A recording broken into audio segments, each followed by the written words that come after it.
Welcome to the Non-Standard Podcast. I'm your host, Manny Lamson, and what you're going to find in these episodes is just how to improve your quality of leadership just 1% at a time. We don't cover very extreme things because you'll find out that leadership is about consistency, doing the basic things great, and understanding people at the utmost ability to help them get to where they need to go. So I always have a guest on my show, and these guests are going to provide you with some of the basics that they lead by, some of the examples throughout their life, their story. And then also we cover my leadership philosophy in there as well that has helped guide me in becoming a leader as well.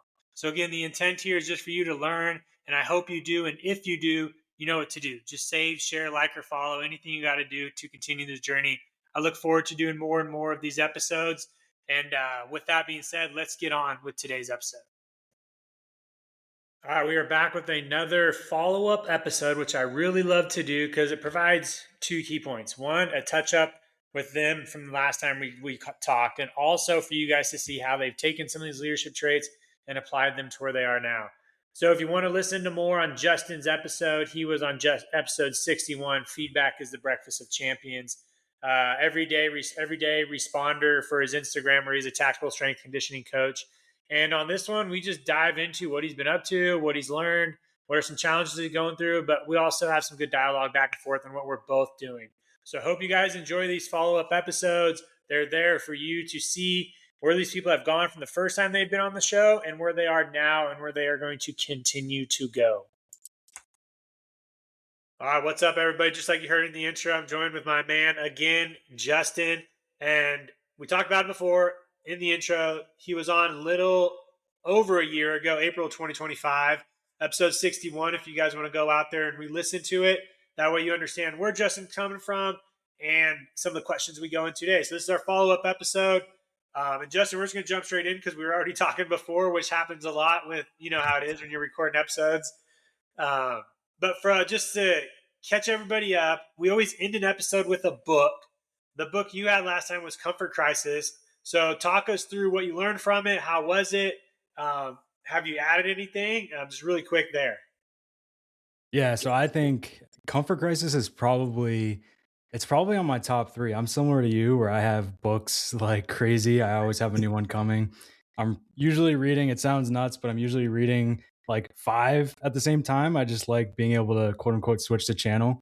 But yeah, Comfort Crisis is freaking phenomenal. It's by Michael Easter, and he does a phenomenal job of talking a little bit about, like, doesn't go into the weeds with science, but big picture of how we need to keep getting out of our comfort zone.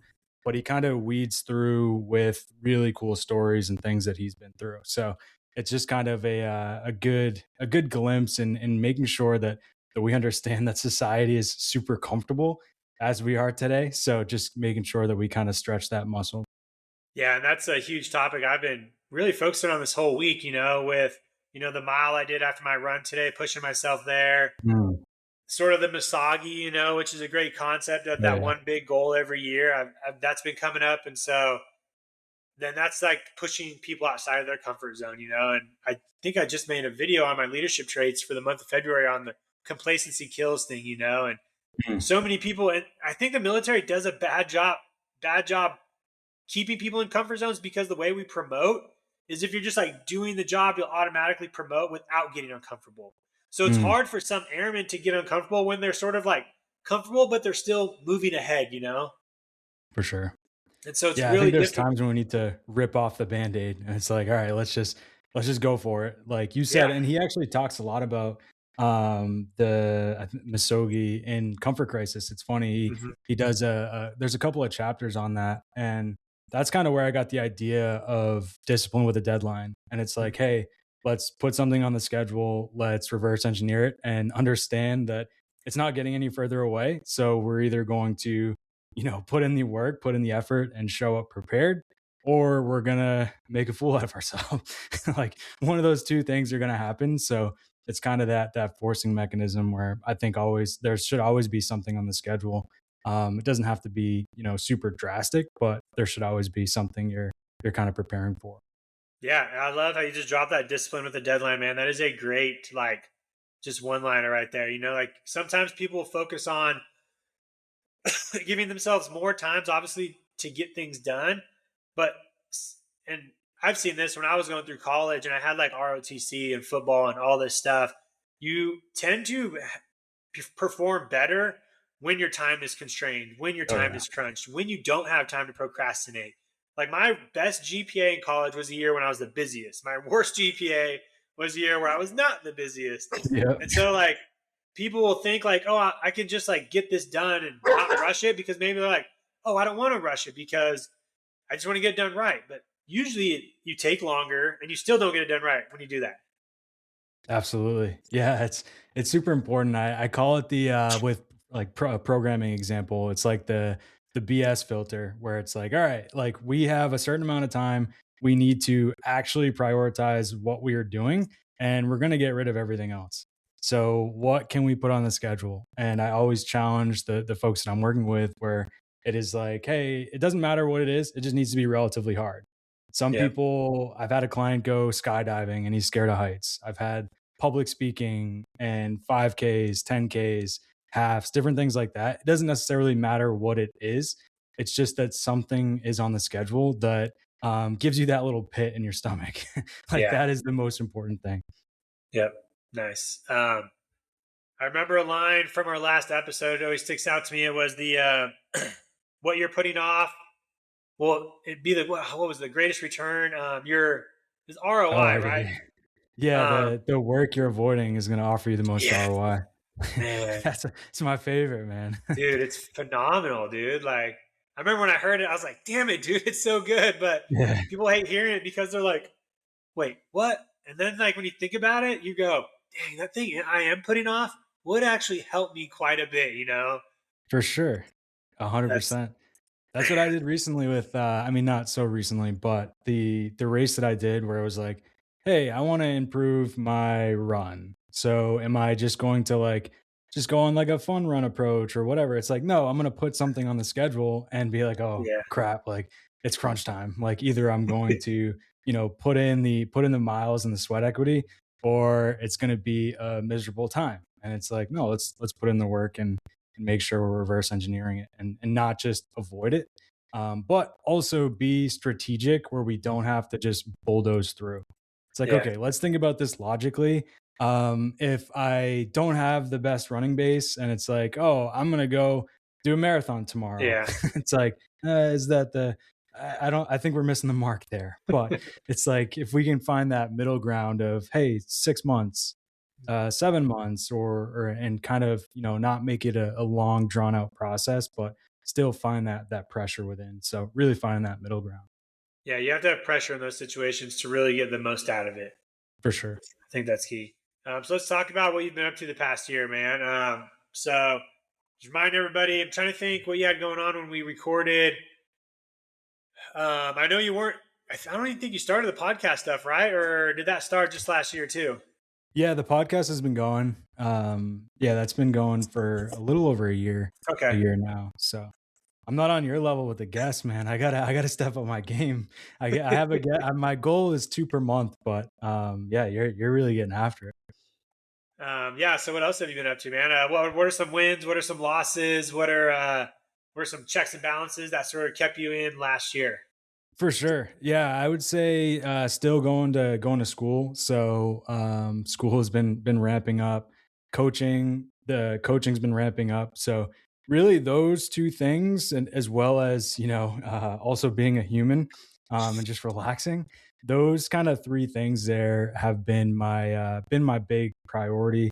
And yeah, I guess some of the lessons learned throughout that process is number one, I would say, and I've been trying to drop the word of busy, like being busy, because it's kind of everybody's baseline nowadays. So I'm trying to find a new word that's like, oh, I'm being productive or Yeah. I'm moving forward or something like that. But yeah, my biggest thing that I've been really focusing on is just the ruthless prioritization and figuring out it's like, hey, we have a lot going on, but how can we kind of rack and stack things and make sure that we're hitting marks in all aspects of life. So that's really been the biggest, I would say, focus point and learning point because I'm far from perfect at it. So it's kind of an ongoing process there. Nice. So what have you learned last year and now going into, we'll just say the rest of this year and maybe we'll say 2 years out? What are some goals you have? Goals really is just to keep ramping up coaching and making sure that we're executing the systems that I put a lot of work in. And I would say, with that said, kind of on the ROI line, it's just figuring out leverage points Mhm. where a lot of the times, and the I would say like the past me is like, let's work on everything. It's like, Yeah. okay, like we're going crazy with training, we're going crazy with work, we're going crazy with school, all these different competing priorities, and we're just going to go. And usually that's either burnout, injuries, just disappointment, or movement without progress. But now it is like, what is the leverage point? Like, let's actually sit with that. And maybe that is, school is going to be the priority and everything else is going to be secondary and tertiary. Nothing's falling off the map, but figuring out how we can rack and stack that depending on what you have going on. So I think that's been the biggest um, lesson learned, and I would say that's been my biggest focus point for sure. Yeah, let's talk about that magic or thrown on word balance. So you talked about how your balance has sort of shifted to where not juggling everything. You're focusing on one thing and focusing on another. So for somebody who's like, that sounds good and it sounds good, but how do I conceptualize that? How do I put that in writing? So how do you implement focusing on one thing and shifting to another? Do you use like a macro or micro scale, or is it like quarterly, monthly, yearly? Like, what are some of the tactical ways you attack that? Yeah, I would say it sounds kind of funny. I guess the most productive thing for that is I learned it from a book, The Road Less Stupid. And it's more of like a business oriented book, but it has a phenomenal practice of thinking blocks and giving yourself thinking time.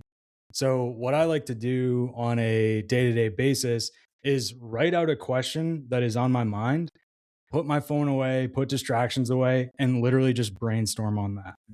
So now all of a sudden I can look at that list after that 30 minutes, 20 minutes, whatever it is.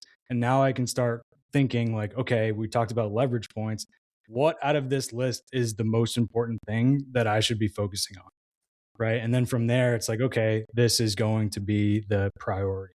But I think a lot of us, and this has been something that I've been harping on, we are stubborn. We're not stupid. So the reality is, like, we have the answers that we're looking for. I think that we just don't give ourselves enough space to be able to find it. So that is one of the biggest things that I found with that practice is like, let me sit with myself, let me be uncomfortable, let me write out everything that's on my mind, and then we can rack and stack that. So I think that's been the biggest focus point. And then once you have that list of things, then you can start looking at, okay, what's a long-term goal from that? Okay, this is going to be a year-long project, or this is going to be for this quarter, or this is for the month, or this is for the week. But if you don't even know and you're not clear on what you actually want, like I said, you're probably just going to be, moving without progress. Yeah. When you write this out, do you do it like daily, weekly, monthly? How often do you sit there and write out those tasks or what's on your mind? So it depends on the scale. I would say daily, but obviously they're not like huge like questions that I'm writing Yeah. down. If it is on a daily basis, but actually the beginning of this year, it's like, okay, let me just sit like, what are my yearly goals? So that would be more long term thinking. But for example, like a question could be like, what is one system that I want to develop for this quarter that would help me with X, Y, and Z? Or even from like a leadership perspective, like, what is one thing that I need to improve on my leadership and how might I do that? And now all of a sudden you're writing all these things, and then you can kind of reverse engineer that for goals in the future. Nice. Yeah, that's good. Yeah, I usually sit down every morning and I go through like my 3 to 5 critical tasks, a day. Hmm. And then on Monday, I usually look at like my big picture right for the week. And then that's how I usually work is sort of week to week. But then if those tasks are bigger than a week or more important, I have a little task app, that I can put in there and set do outs Nice. and reminders. And Love it that. helps with that. So that's what I've found is really helpful is just waking up each morning and being like, what's on the agenda today, and I do the Mm, same thing. I sort of just sit there. I just use the app. I just come what comes in my mind. It could be the simplest stuff. Literally, it for could just be sure. like put gas in the truck, go wash the Yeah. truck, like Yeah. little things like that, because I forget some of that at the end of the day. So as long as I can write down the beginning of the day, sometimes I'll just set an event on my phone for that simple thing of like get groceries after work or stop by this business to talk about protein, or just like call the wife after work. So like you For can see sure. if you have to get anything on the way home. Um, and so it helps me sort of clear my mind. And then if it is like a big task, I can break it down, just like you said, re-engineer it, and then be like, okay, this is pretty important. Like, I don't know if I can do this today, but I can at least maybe chunk away a piece of it, or maybe it's just like Mm, send an email on to get it started, or find some people to work it, and break it down there. But I found that works pretty well. And then I obviously have like the big yearly or, focus areas, like we were talking about before. My focus area this year is like team non-standard, right? Like last mm, year was getting the LLC, it was continuing the podcast, but I didn't treat it like a business like I should, like within like First Form, a lot of the people I've talked to, like, dude, if you want to be a business, you have to treat it like a business. for And sure. for us in the military, sometimes it's hard because we're like, but I'm in the military, so I have a job, so I don't need to focus on this business because like it's not my sole income or it's not my sole focus, but I know it has to be soon. And so this is the year where I've sat down with my coach, I've sat down with, my wife, and I'm just like, hey, this is Team Non-Standards year, we're getting the hats, we're getting some swag, we're Love doing it. community events. And like that's sort of like been like what a lot of my tasks are focused about. Because I think if I can, like we talked about before, if I can establish a good year this year with momentum, it helps. Like if something happens next year and I get busy, the momentum's there and I can just keep stacking it up. For sure. Yeah. Another thing to go off of that, something that I implemented is I call it, and we love our acronyms, TDOA, where it's task, desired objective, and then action. So I think a problem that I've had in the past where I have like a squirrel brain and I bounce around a lot. So this is how helped me where it is like, okay, I'm writing down the task. I'm writing down the desired objective with that task. And then I'm closing the loop with a specific action item that I can do for that task. So now it's like you're actually brain dumping these things because before I would have like 45 tasks and everything's everywhere. And now once you do that process, it's like, oh, the desired objective is this. The action is going to take me 5 minutes. So let me just knock it out. Or if you have like a a homework assignment or something like that, it's like, what do you actually want? Do you want to send that thing or do you want to have an outline? Right? When are you going to do Yeah. that? How are you going to do that? Those different types of things have been super helpful. Yeah. The book I just finished reading, Time Magic, is just what you're Mm, talking about. It's so good on like, that's where I got the to do list app from and putting my calendar a little more specific on events. Because the book talked about we have tasks and you have the desire, but if you have an action that's like super simple, just get it done. Like clear that yeah, task off your mind and get the win. But if you're writing it out and that action is like very, very difficult, then you're like, oh, I may need to think about this a little bit. for sure. Maybe like come back to this one or circle back, or do I need more supporting help for that action? Um, but yeah, so that's what you talked about reminded me of is that book. Um, because it just shows like, and I like how you added the action, because most people will think of like just writing something down or that it's going to happen, that it'll happen. But as we Yeah. know, right, if you don't take action, like there's no results coming. Yeah. That thing's just getting kicked to another list. Yeah. It's like if there's no action, it's like, okay, it's gonna be a tomorrow thing, and then maybe Yeah. next week, and then maybe next month, and so on and so forth. Nice. That's good. Let's see. So we recapped last year. We got going into this year. Um, let's see. One of the questions I've been trying to ask people is like, have you helped anybody like along the way? Because we talk about leadership, and one of the hardest things with that leaders develop or don't develop is bringing people with them. Like we Mm, always want to get to the top, but we have to remember, it's not always about us. It's about getting everybody there with mom. They're trying to figure out where Cooper was, the baby. yeah. We'll mark that. But yeah, so have you had any experiences where you've been able to like bring somebody with you, or are you working on that, or even if it's in your coaching, you got someone's there? Like, what have you been able to do? Yeah, I think there's been many. Gonna try to summarize it, but I think the biggest thing that I really focus on with coaching, especially, is really three things. boundaries, standards, and the starting point. So once we have those three things, the results are really endless. So I think from a helping people perspective, it is really just helping them see those things and understanding the importance of those. And then from there, we can have some fun with training. We can have some fun in like life outside the uniform. So I think it starts there. And then the other thing that's coming to mind is my I don't want to say my leadership philosophy has changed, but I think the big thing that I've been helpful with is acting like a mirror for people. So instead of telling people what to do and certain things like that, it's literally holding up a mirror and asking better questions. So For it's sure. the idea of like I just had a client the other day who kept saying the F word, kept saying failure. And Uh, I'm like, what does failure mean? Like to you, I don't care about what Webster says. What does that mean? Like let's get clear on what that means. And you start asking all these questions and now all of a sudden it turns into maybe I just haven't gotten out of my comfort zone instead of just failing once we start defining it. mm, So I think that's one of the most helpful things. And I would say one of my strengths is figuring out the right questions. Right, we don't need to have all the answers. We don't need to tell everyone what to do. Like I said before, we are stubborn. We're not stupid. So if we can have people to have that self reflection, they usually have the answer. And I think that's where the wisdom comes in for them to develop in the future for sure. yeah, questions are very, very important. But one of the books I'm reading right now is called Super Communicators by Charles Oh Duhigg. yeah. Obviously, he's the author of Power of Habit.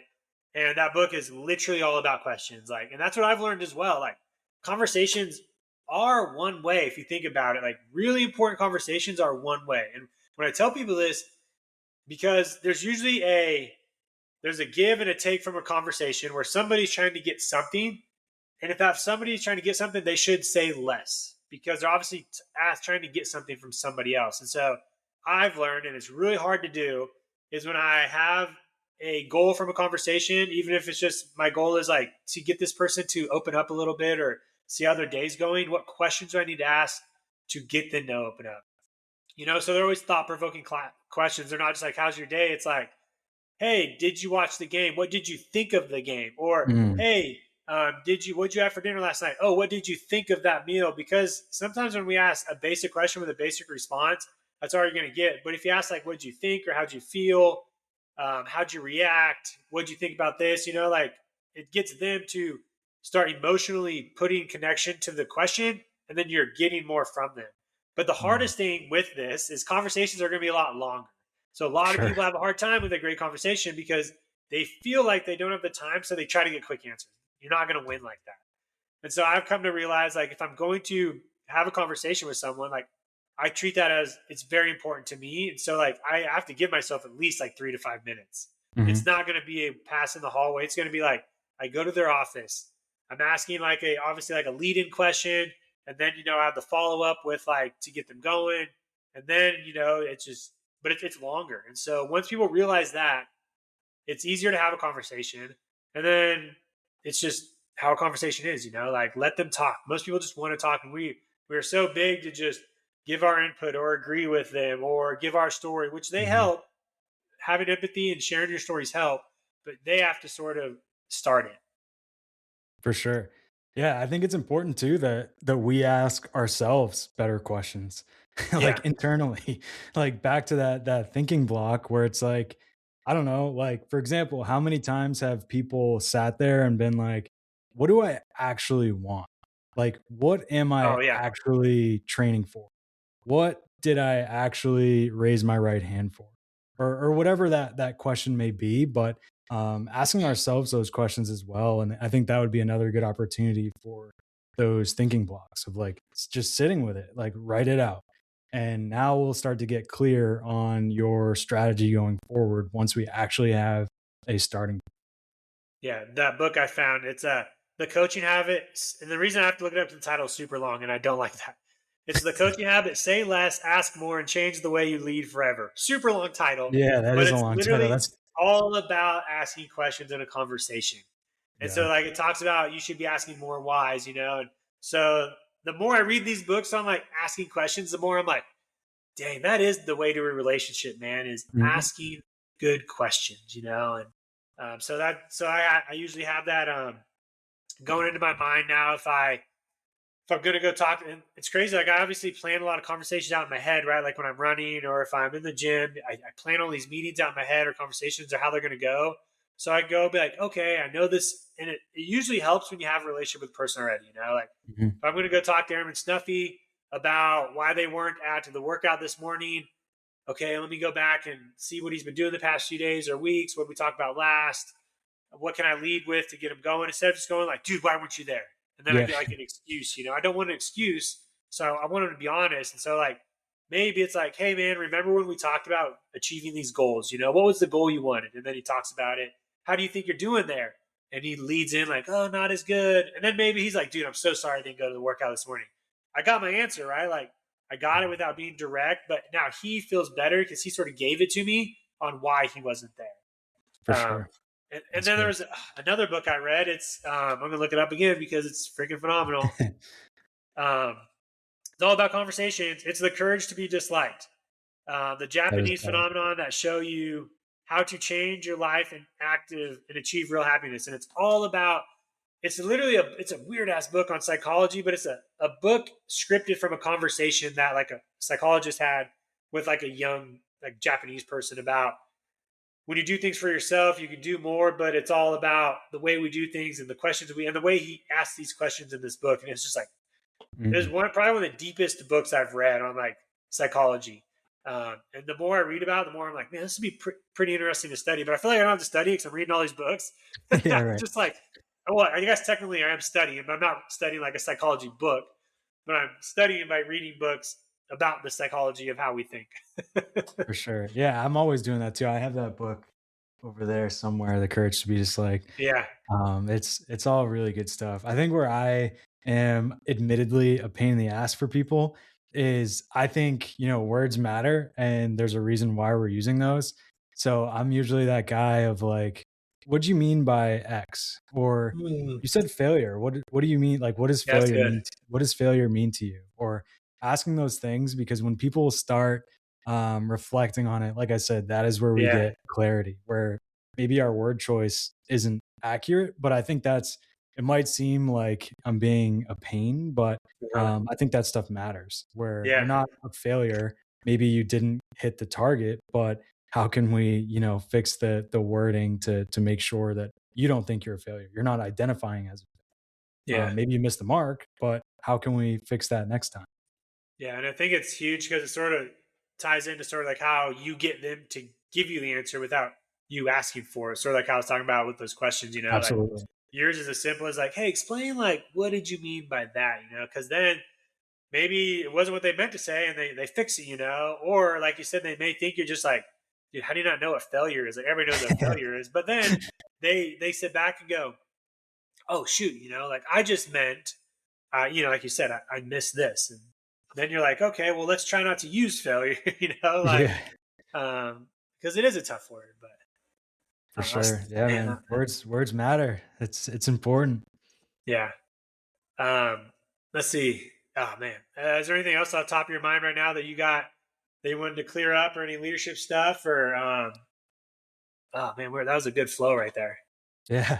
No, I think I think the like we talked about, the idea of just figuring out the right questions is Mhm. probably, in my opinion, one of the most important skills as a leader, because I don't think our job is to hold people's hands. We want to empower them to be the Yeah. best that they can be. So the idea here is to, like, hey, you say you want to do this, literally just hold up a mirror. I mean, Yeah. not literally, but figuratively, like, oh, okay, like what do you think you could do better? What do you think you did really well? Like those different types of questions. And then you have them, like you were alluding to, like you have them create their own path going forward. You don't want to just have carbon copies of who you are. You want them to embrace who they actually are. And I think that comes with, yeah, asking the right questions, and like you said, taking the time to do those things to push people forward. Nice. Yeah, that's good. So you talked about some of the books you're reading. How do you manage that? So you talk about you have like different not chapters, but like TV shows. So for those Yeah. that maybe heard you say that one line of like, oh dude, that's a lot. Where did you start in your reading? Like how has it progressed? How does that fit into your schedule? Let's dive into that so people can maybe take some of that away and implement it in their schedule, but maybe not think like they have to be reading that many books, but like how has it progressed and how'd you get there? Yeah, I would say it's probably my ADD brain that has something to do with it. But in all seriousness, I just love reading multiple things Yeah, at once and kind of having different styles.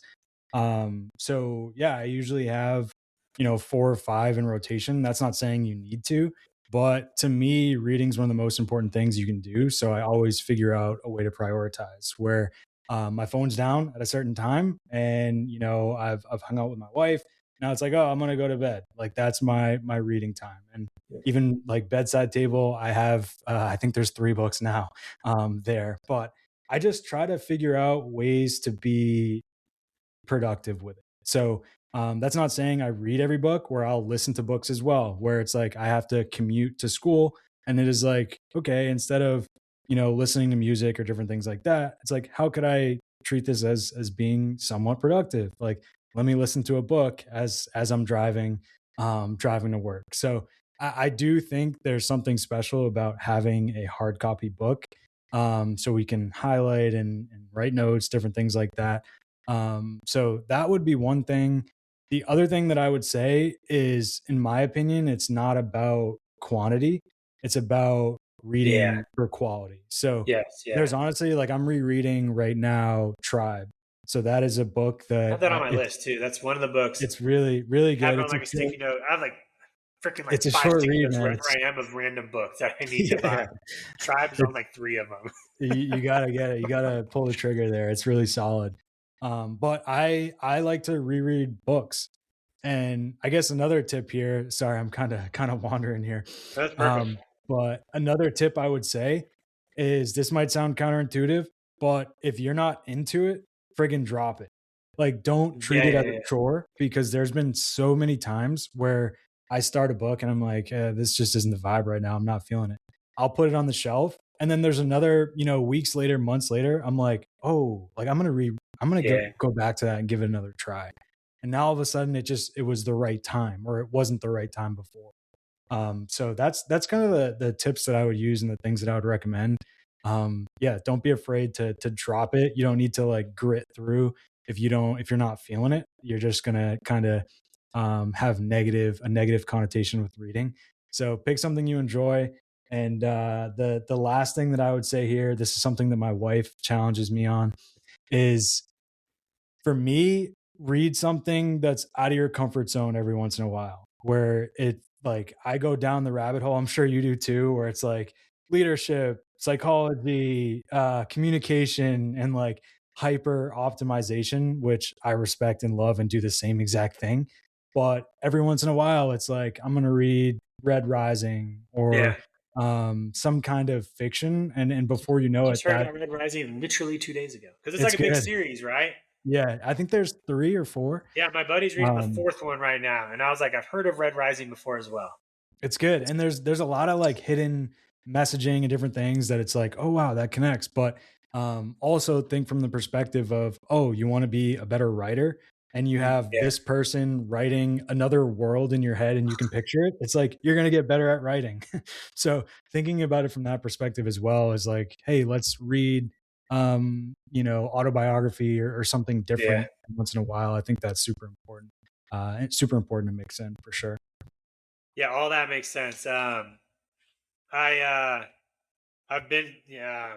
I was actually thinking of my goal for 2027 is going to be no new books, but That's good. rereads, which is really hard because there's It is. always books that pop up where you're like, I got to read that book. Yeah, yeah. Um, but I think that's going to be my goal in 27 is all the books I read I've read before. But like That's a you good said, I goal. love how you talked about, and I'm huge on this too, dude. Like, I don't read a lot at once. Like, sometimes a super communicator, I'll read like 3 pages, man, but I'll get something. Mm, And I'll for just sure. like, boom, like sometimes maybe I'm in the groove and I'll read 10, 15 pages and just like, sweet, smooth book. Once an Eagle that I'm reading on my bookshelf, it's been there for like 7 months, but it's like freaking like 1,000 pages long. Yeah, it's a beast. It's like when I was reading It, super long book, but phenomenal. But I would just like, and About Face was the same way, dude, just super long book. But I would, but those are like my nightstand books that put me to sleep, but help me go to sleep. Yeah, for sure. So they're not ones I need to be learning from. Uh, like those are my morning books where I'm like, hey, my morning is learning, so I need a book because my brain's wired better. In the evening, like Once an Eagle isn't really like a learning book; it's just a history book. Same as like my science fiction books. I usually throw like Ready Player One or Armada, all those cool science Mm, fiction ones that I really love. I'll just throw those on the nightstand. Um, but those are like that's how I usually rotate my books. I have like a tactical book that I can implement and learn from. Then I yep, have just like a learning book. Like biography is always really good. And that's why I like the Founders podcast that I listen to because he yep. does a book review in an hour, and the book's always phenomenal. And I just end up buying the book after. And that's usually how sometimes I find books if I need one. I'll just go through the Founders like podcast and just like, dude, he's got tons of them. And I'll just be Mhm. like, this Kobe Bryant one sounds good, or this like I don't know random person I don't know who it is, but they're the owner of In and Out, and I listen to that podcast and I want to buy the book, so it's really cool. But so that's how I usually preface that, and I usually reread books. I love rereading books. I never thought I would, but as you know, some when you reread a book, you're going to find another lesson that'll For help sure. change your life. And people don't realize that. Like Andy talks about a lot on his podcast. One sentence in a book could make you a millionaire. Like Mhm. that's so crazy to think. Like if you just take one task from a book, and over time, right, if you added that task to your life, it could make you $1 million. For Um, sure. and that's how he reads too. He just like will read a book, and if he finds something he likes, he sort of like either like stops, or like he just like highlights it and implements it. And that's one thing Yeah. I think we were taught at a young age to not think about. We were just taught to read a lot. It Mhm. was more about the quantity, instead of the quality. And so, like when I read with my kids, I usually only have them read like maybe 2 or 3 pages at night because they're tired. And obviously for them, it's just getting more reps. But I don't want them to zone out or anything. And so, yeah, I don't think I read more than like if I'm at home. Obviously, if I'm flying or on a plane or pre-flight or something like that, where I'm on the jet and I have a lot of time, I'll read a couple of chapters here and there. Yeah, we Yeah, gotta figure out. When people say they don't have time, I'm like, no, dude, it's there's crazy. time. Like we gotta figure out how to squeeze it in. Like even like I said, just if you're commuting, like perfect opportunity.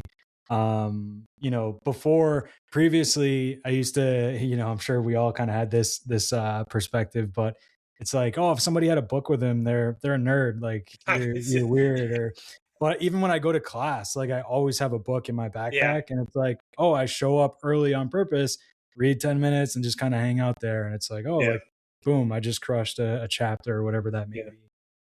But the other thing you said that I think is very important is actually implementing. yeah, Like we don't want to just be a consumer without, taking action. yeah, So, pick something that you're passionate about. I've even listened and read the book at the same time. mm, Not literally at the same time, yeah, but yeah, I'll like read it and then as I'm driving, listen to it again. And now I'm hitting different things are hitting me in yeah, dude, different yeah. ways we learn. So that's another good opportunity as well. Yeah, and that's like for me, I'm just a big podcast guy. So like when I'm in the For sure. car or running, like dude, I just love. I take because we remember sometimes in those areas where we do a lot. So like I will remember so much from my runs on a podcast because it just sits a little bit deeper when you're running and you're moving, or you're in a car and you're vibing. Like you Hmm. said, we learn different ways. Like reading, some people have a hard time taking that in, and sometimes, and you just have to try it. Like I mean, there's so many tools now. It makes it so easy to learn. Like that's why it frustrates me For when I sure. meet an airman. And I'm just like, and sometimes I'll just ask them like, "What are you reading?" And they look at me like I'm a nerd. Yeah. And I'm like, "No, dude. Like, what are you reading?" And they're like, "What? Like my Yeah. TOs or like my training manual?" I'm like, "No, dude. Like, go get a book. I'll buy you a book right now. Like, Yeah, right. let's go to Yeah, my it's like, office. I'll "Oh, walk you to my is that a office." homework assignment?" I'm like, I know. "No, Yeah. I'm reading for fun." Like, I enjoy reading. It's so cool to be able to, learn from other people, and I think the thing that we need to realize is obviously, I mean, I'm not experienced in writing a book, Yeah. but the amount of effort and wisdom and time that people pack into that, Oh yeah. you can steal essentially what their wisdom is. So I listen to founders as well, and it's like this person spent decades, and this is their multiple decades that you can get in 200 to 300 pages. Like, Yeah. how Yep. is that not a great investment when It's it comes crazy, to dude. an ROI You're cheating. perspective? You're literally cheating. Yeah, for what, like $15, Yeah. $20? It's like, how is that not a good use of your time, energy, effort, and money? Yeah. Right? It always blows my mind. Yeah. Man, so it's cool. We're at perfect time. Is there anything last minute you're thinking about that you want to throw out to everybody there, or that we missed as far as like the recap of last year, going into this year, that you think people can take into account or start implementing? I would say I have one other. We've been talking about books this whole time. I have a Yeah. book recommendation that I would highly recommend. This is one that my coach sent me, my business coach, and it's Turning Pro by Stephen Pressfield. So I'll kind of leave with the idea of you have to make the decision, whether it is Mhm. getting out of your comfort zone, whether it is putting something on the schedule, whether it's improving your leadership. And I think that book does a really good job of saying, like, hey, there's amateurs and there's pros. There is like no blend in between. Make the call, be a pro, and start getting after it. So that's what I would leave people with. And as always, if you need anything, please feel free to shoot me a DM or a message. I'm always open to chat. Yeah, I'll drop your show notes down there. Just to recap, everybody, since we had the book reviews today, which is, I love it, man. Road Less Stupid, Tribe, Turning Pro. We talked about super communicators. Yeah. We talked about Courage to be Disliked. Um, so, like I said, if you didn't learn anything, you should have, because we just Yeah. recommended literally books that will change your life Yeah. right there in 100%. 40 minutes. And so, Justin, man, I appreciate it. And just like I tell everybody now, like, this is the year of Team Non-Standard. So let's continue to help people lead and develop and just continue to be amazing. And I'll leave all your notes in your contact in the show notes as well.